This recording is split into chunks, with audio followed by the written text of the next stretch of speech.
សូមជូនមហារឿងព្រមព្រ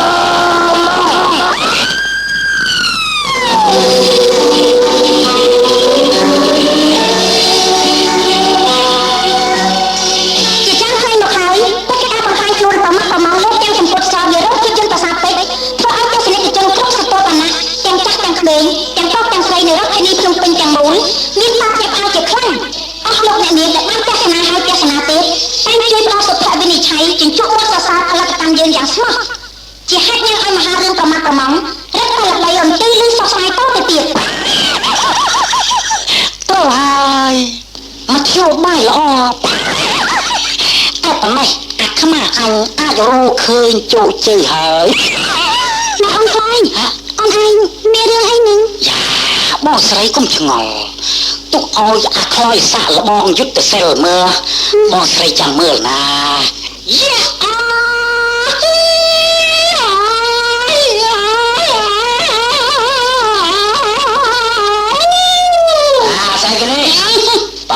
ធំពេកអី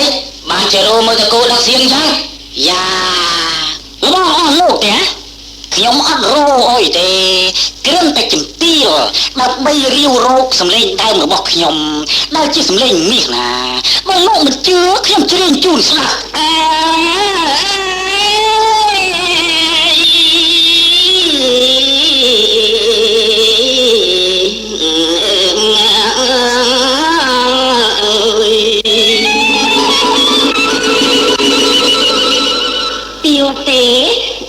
លេងខ្ញុំ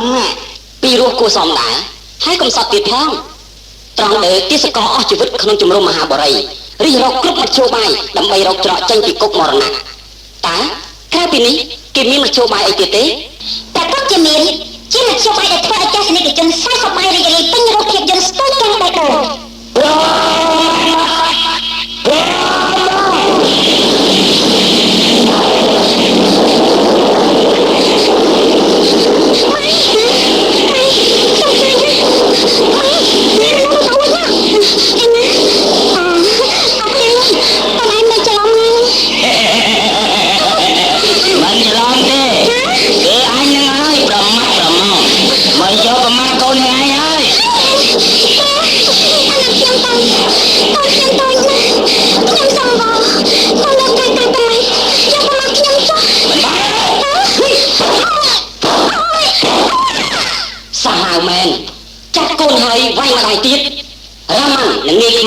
ជាកូនផងមកជរីជាសេនាប័យឆ្នាំរបស់អោដុំមេប្រមាត់ប្រមងជាគិតកោចិត្តភ្លើងដែលនិយមយកអក្រិតកម្មធ្វើជាលបែងការអបសព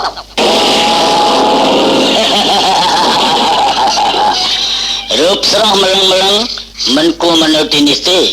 គួរតែបានទៅសោយសុកលើគំនោមាសពេជ្រទៅផ្សំមើលនាងប្រាប់ខ្ញុំឲ្យត្រង់មកមើលតើពុកចង្ការសមុំប្តីនាងឯងវាផឹកឆ្នាំអីបានជាមានកម្លាំងដូចតម្រៃទាំង7អញ្ចឹងទេខ្ញុំអត់ដឹងអីទេយ៉ាលោកធំរឿងនេះខ្ញុំអាចប្រាប់បានណា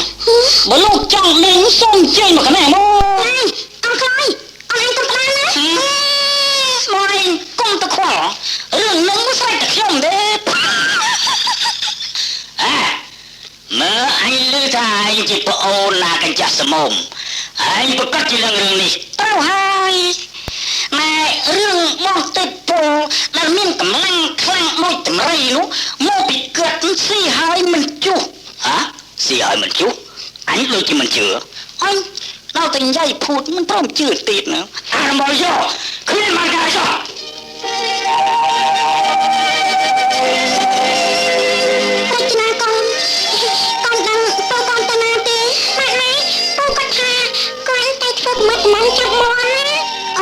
ចាមកយ៉ាងដែរ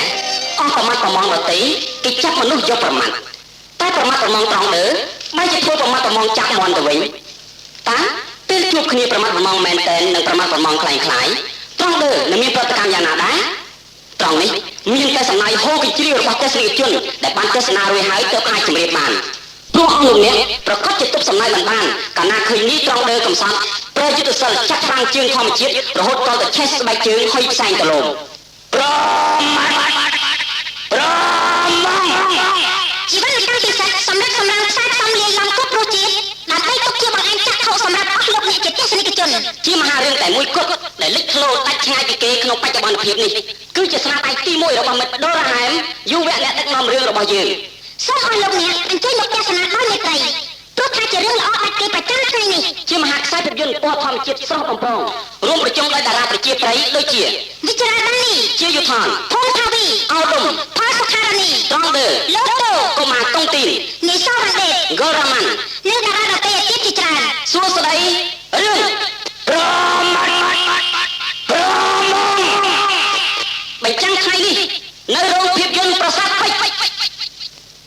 ជាពិសេសឆ្លៀតឱកាសដល់ប្រពៃនេះខ្ញុំដូរ៉ាហែមក្នុងនាមជាអ្នកដឹកនាំរឿងសូមថ្លែងអំណរគុណយ៉ាងជ្រាលជ្រៅដល់មិត្តដែលជានិស្សិតមួយក្រុមនៅមហាវិទ្យាល័យអក្សរសាស្ត្រមនុស្សសាស្ត្រនិងជាសិស្សនៅវិទ្យាល័យភ្នំដូនពេញនិងបែកចានដែលបានសរសេរជាលិខិតជាបន្តមកសរសើរនិងផ្ដល់សុភវិនិច្ឆ័យឲ្យតម្លៃយ៉ាងខ្ពង់ខ្ពស់ដល់មហារឿងប្រមាត់ប្រម៉ង់ដែលជាវណ្ណកម្មពិសេសរបស់ផលិតកម្មបាក់សីឋានសួគ៌ភាពយន្តយើងជាពិសេសចំពោះលោករ៉ឺណេឡាប៉កដែលបានសរសេរអត្ថបទសរសើរយ៉ាងក្បោះក្បាយក្នុងកាសែត La Réalité Cambodgienne លេខពិសេសដល់ផលិតកម្មយើងដែលបានចាត់ទុករឿងប្រមាត់ប្រម៉ង់ជាវណ្ណកម្មឯកសម្រាប់ទំព័រភាពយន្តខ្មែរក្នុងឆ្នាំ1974នេះខ្ញុំបាទព្រមទាំងស្ថាបនិកទាំងអស់នៃរឿងប្រមាត់ប្រម៉ង់សូមសម្ដែងលើការដឹងគុណជាពិសេសចំពោះមិត្តដែលជានិស្សិតនិងសិស្សព្រមទាំងលោករ៉ឺណេឡាប៉កដែលបានឲ្យតម្លៃដល់ការខំប្រឹងប្រែងរបស់យើងខ្ញុំចាត់ទុកការសរសើរលើកទឹកចិត្តនេះជាធម៌ពលយ៉ាងពិសេសសម្រាប់ជំរុញឲ្យយើងខ្ញុំជាយុវស្ថាបនិកទាំងអស់មានកម្លាំងពុះពៀការពិបាកទាំងអស់ដើម្បីស្ថាបនាខ្សែភាពយន្តជាបន្តទៅទៀតឲ្យបានល្អឥតខ្ចោះសម្រាប់ជាការតបស្នងដល់អស់លោកអ្នកជាទស្សនិកជន